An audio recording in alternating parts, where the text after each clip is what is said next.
The 2021 NBA season was full of a lot of surprises. We had a lot of teams, I think, shock a lot of people. Like the New York Knicks making the playoffs as a 4 seed was a big shock. Some teams fell off. But one of the surprise teams was the Atlanta Hawks and their roller coaster of a season. I'm here to talk about what's next for the Atlanta Hawks. This is the What's Next series on my channel, Rick Knows Hoops, where I just talk about what's next for some of your favorite NBA teams. So be sure to leave a like and subscribe if you are new. And let's get into it, man. The Atlanta Hawks made it all the way to the Eastern Conference Finals last season, and they made a lot of moves in the prior offseason, bringing in guys like Gallinari. Bogdan Bogdanovic was also brought in. They made a lot of moves to, try and make this a playoff team. Trae Young said he was tired of missing the playoffs, even though he had only been in the league for 2 years, but he wants to win, clearly. They also made the Clint Capela trade in the 2020 season, which was a move saying that, they're trying to, build a competent team in Atlanta. And they got off to kind of a slow start. They ended up firing their coach, Lloyd Pierce, after starting off, I think, 14-20 on the season. Nate McMillan comes in as the interim head coach, and the Atlanta Hawks take off from there. They finished, I think, with 41 wins in the 72-game season, and they made it all the way to the Eastern Conference Finals. They beat the Knicks pretty handily in round one, and then they shocked a lot of people by beating the 76ers in 7 games. Really, questioning what the 76ers future looks like, but at the same time, the Hawks tasting success at a young stage, and that could be good, and it could also be bad, because I think about a team like the Boston Celtics, who had a lot of early success with their young core with Jason Tatum, Jalen Brown. They had a lot of other young guys on that team that may or may not still be on that roster. Marcus Smart's still there. But they tasted the success early, and that means the expectations are going to rise. And I think the expectations for the Hawks is going to be at a new level next season. Now they're going to be expected to be a solidified playoff team from here on out with this young core. And they continue to make moves to add to this young core. So let's go back onto their offseason and see what they did. We can start with free agency because I really want to talk about their draft picks. I like what they did in the draft. I'll talk about that last. Free agency. The first move was, well, not the first move, but the big move was signing John Collins, getting John Collins back. I'm glad he got his money, man. 5 years, $120 million. I don't really think that's an extreme pay. I think it's like $24 million a year. Not a bad contract. He wanted even more, but they were able to settle on the 120. Shout out to John Collins for getting his value up because he declined, I think, a 4-year, $80 million, $20 million per year, either last offseason or the season prior to, staying in Atlanta. But he betted on himself, and in the playoffs, he really showed that he could be a good two-way player, that he can actually, be an impactful defensive player. And he played really well in the postseason, especially in that series against the Philadelphia 76ers. He was great on the defensive side of the ball. And this team also dealt with some injuries last season, man. They dealt with injuries a lot. DeAndre Hunter missed a lot of the season. He's going to be back, and he took a big step in year 2. He's turning into one of the best young 3-and-D wing players that we have in the league. Just getting him back is going to be a big addition to this team. There was also news about they were looking to trade Cam Reddish, which that didn't happen yet. We'll see if that does happen because they have so many young pieces, and they can't pay all of these guys, man. Kevin Huerter is going to be due for a contract extension this season, or he'll hit the restricted free agency market. You just had to pay John Collins. You just paid Trae Young too. He got a super max contract. And then you also have DeAndre Hunter, who we mentioned. You might have to pay Clint Capela soon if you want to retain him. You have young guys like Onyeka Okongwu on the team. You got a lot of young talent on this team. You paid Bogdanovic. Gallinari's making a decent amount of money. You got a lot of players that you got to pay. And Cam Reddish might be the odd man out. He already didn't get consistent rotational minutes. Even though when he played in the postseason, he looked pretty good, considering that he was pretty much DNP, most of the postseason up until the conference finals. But shout out to him for staying ready. So we'll see if he does get traded along the, down the line. But that was in the news a lot this offseason, just never really materialized. They also brought back vets like Solomon Hill. Lou Will is back on the team, and they brought in Gorgie Jang. So they just made some, couple end of the rotation moves. Like Solomon Hill was getting big minutes when DeAndre Hunter went down, and he's just a good vet to have in the locker room. Same thing with Gorgie Jang. Who knows how much he will play because you already have 2 bigs that you really like. Clint Capela, who was sensational last season, and also Okongwu, who I mentioned earlier. I like what the Hawks did in free agency. Nothing too major, nothing too big because they didn't have a bunch of money to spend, but they got their guys back. They locked up Trae Young, locked up John Collins, and we'll see what the future holds as far as Cam Reddish. And it might be a little more, the writing might be on the wall for Cam Reddish because they also drafted another, forward. And they drafted Jalen Johnson with, I think, the 21st pick in this draft, or the 20th pick, which was great value because Jalen Johnson was seen as a lottery pick before the college basketball season started last year. But some stuff happened at Duke to where he left the team early to get ready for the draft. I think he was dealing with an injury or something like that.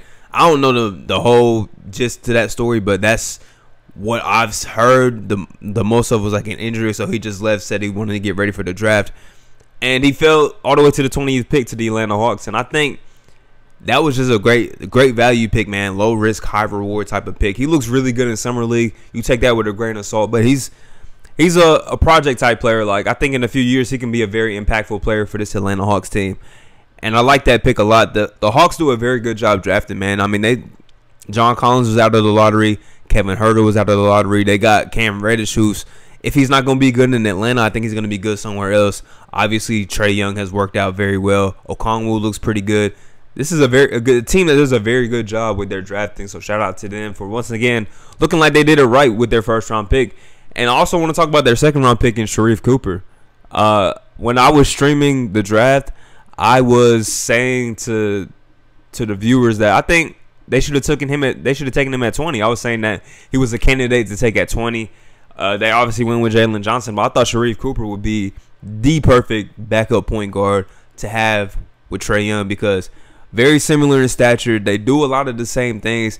Obviously, Trae Young is probably a much more better shooter, but both are playmaking guards. I think they are the only major conference guards in like the last 25 years or something, or maybe longer than that, to average 20 points and 8+ assists. 8 assists in a college game is actually a lot because there's fewer possessions. It's harder to score in a college game too because less spacing and stuff like that. So to average 8 assists in college is actually high level. And I think Sharife Cooper, he can get to the basket with ease. He also looks very good in summer league. So I really love that pick, and I think they got him late in the second round. That was an A+ pick. I think they had a really good draft, given that they didn't have a lot of picks. I think they just had one first, one second, but they made the most of those picks. Like I said, the GM for the Hawks, Travis Schlenk, he just does a very good job drafting, and everybody else in that front office does a good job. Nate McMillan also got the full-time job as the head coach. I'm glad to see that happening. I don't know why it didn't happen sooner because for a minute, like he had the intern tag on him all the way through the playoffs, I believe. And I was saying, like, I was like on Twitter, like, why isn't he the full-time head coach yet? Because obviously this team is responding very well to him. And he's a coach that, who knows if he's a championship coach, but he definitely raises the floor of your team. You're going to be a playoff team with Nate McMillan. And I don't know why it took so long. I think I seen reports that he didn't really want the job. Like, he wasn't trying to be a head coach at that time. But it worked out the best for him. It worked out the best for the Hawks. And they made it all the way to the conference finals. And who knows if Trae Young doesn't go down with that ankle injury. Who knows? They might have been able to make the NBA finals. Like, it was a crazy season, man. And I don't think they dealt with as much luck as some of the other teams because they had to go through teams at full strength. They went through the Knicks pretty much at full strength. I mean, I know they were missing Mitchell Robinson and Nerlens Noel, but the Knicks still had their top guys. They still had their all-star, their all-NBA player.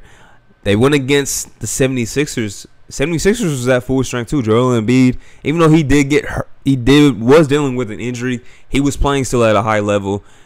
And I think Danny Green went down, but that was really it. And the Hawks were dealing with the DeAndre Hunter injury too, so pretty even playing field if you ask me. This team didn't really deal with as many breaks as others. I mean, Giannis went down, but Trae Young was already hurt, so it's like now both of our top players are down. So they went through teams at pretty much full strength while they were at full strength themselves, other than Hunter going down, and then when Trae Young went down, which pretty much killed their chances, even though they still made it a little bit of a competitive series. But let's see if this early taste of success helps this team or hinders them, because there's going to be a lot of expectations for them to be a really good team in the Eastern Conference next season, man. They're expecting jumps from guys.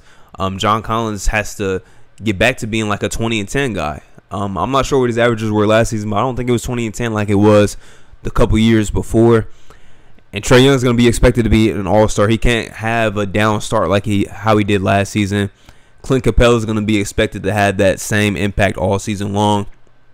DeAndre Hunter, Kevin Huerter, those guys going to be expected to be elite at what they do. So there's going to be a lot of pressure on the Hawks. I'm hopeful that this team can really respond to that pressure and just play free basketball like they played in the postseason, because this was a really fun team to watch. They looked like they played so freely on the court, like they had nothing to lose. And I think they'll be able to do that, man. I'm excited to see how their rookies play. I'm excited to see the steps that are taken by some of their young guys. Like, let's see how Trae Young really responds to having that taste of playoff success. And let's see how John Collins responds. I'm excited to see DeAndre Hunter because he's becoming a very good player in this league, a very good young player.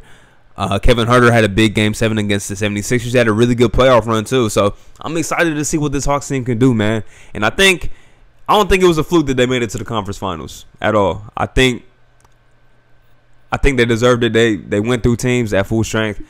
And let's see, you know, maybe if they can make another deep playoff run next season. The East, like I mentioned in my previous video, the East is tough. The East is tough, but the Atlanta Hawks are tough too. So let's see how they handle it, man. But this is the What's Next series featuring the Atlanta Hawks, and I'll be back with somebody's favorite team next time, y'all. Peace.